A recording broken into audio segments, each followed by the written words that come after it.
I was surprised because many of the people who was watching North Korea closely, they weren't expecting such a big emphasis on military. They were actually waiting for North Korea to reveal the five-year economic plan, which was surprisingly less detailed.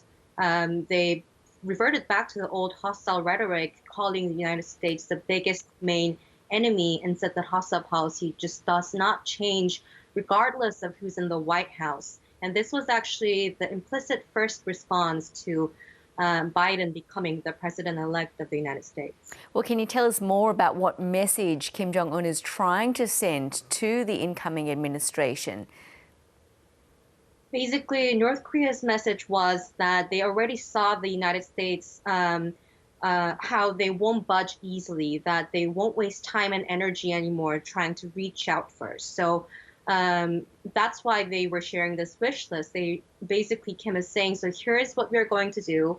We will hold on to our leverage and defense capability. You move first. So that's why probably they came up with this very long list of the things that they wanted to procure, like tactical nuclear weapons, 15,000 kilometer range ICBM, solid fuel propellant ICBM, and so on and so forth. How seriously would the US be taking this weapons wish list, do you think?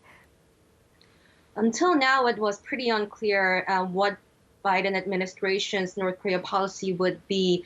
But I should say that they better take this seriously, because if the United States simply just bides its time and wait, it will be much harder later on to negotiate with North Korea. Kim will likely conduct more weapons tests by then. And this means by the time Biden decides later on to reach out, Pyongyang would probably have greater leverage by the time. If he starts now, North Korea already developed its weapons capacity much more compared to when Trump-Kim diplomacy started, so it's already hard. So I'd say that disarming North Korea would be much difficult if Biden moves slower than we are hoping he would. How would North Korea finance these ambitions, given the economy really is not doing very well at the moment due to the pandemic, natural disasters, and the crippling sanctions imposed on the country, as Kim Jong-un acknowledged in his speech? Exactly, that's an important point.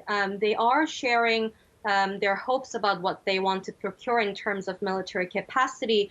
But like you said, Kim Jong-un admitted that the previous five-year strategy failed in almost all sectors. And there's long-term disasters going on, like COVID-19 pandemic and the border closure, which led to multiple trade crashes last year. And it's going to probably continue. There were natural disasters and there are sanctions, like you said.